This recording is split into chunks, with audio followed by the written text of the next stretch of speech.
এই মাসে একমাত্র কাজ হচ্ছে সব। সেটা আপনি কোন দিন রাখবেন সেটা হলো কথা। আপনি পুরো মাসটাও রাখতে পারেন, বলছেন যে সমস্ত নিষিদ্ধ অংশ ছাড়া, আর বাকি যে পুরো মাসটাও আপনি রাখতে পারেন, কোনো সমস্যা নেই। কিন্তু বিশেষভাবে যে মাসে যে অংশটুকুর কথা বলা হয় সেটা হচ্ছে সওম আশুরা। আশুরার সওমের কি ফজিলত আছে তিনি বলেছেন, বিগত এক বছরের গুনাহ ক্ষমা হয়ে যায়। তুকাফিরুস সানাতাল মাদিয়া, বিগত এক বছর। সহিহ মুসলিম হাদিসটি বর্ণিত হয়েছে।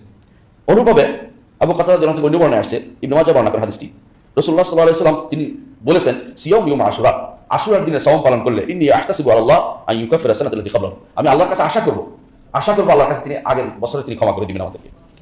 ইবনে আব্বাস রাদিয়াল্লাহু আনহু বলেন, আমি রাসূলুল্লাহ সাল্লাল্লাহু আলাইহি ওয়াসাল্লামকে কোনো সওমের ব্যাপারে এত বেশি গুরুত্ব দিতে দেখিনি, দিনটা খোঁজার ব্যাপারে, সওমের দিনটা খোঁজার ব্যাপারে, সেটা হচ্ছে আশুরার মতো। আশুরাকে তিনি গুরুত্বের সাথে খুঁজতেন যে আশুরা কোন দিন, অর্থাৎ আমরা যেমন জিজ্ঞাসা করি কোন দিন চাঁদ উঠলো, কোন দিন আশুরা হবে জিজ্ঞাসা করি, রাসূলুল্লাহ সাল্লাল্লাহু আলাইহি ওয়াসাল্লাম গুরুত্বের সাথে খোঁজ নিতেন। এটাও মুত্তাফাক আলাইহি বুখারী মুসলিম হাদিসে বর্ণিত হয়েছে।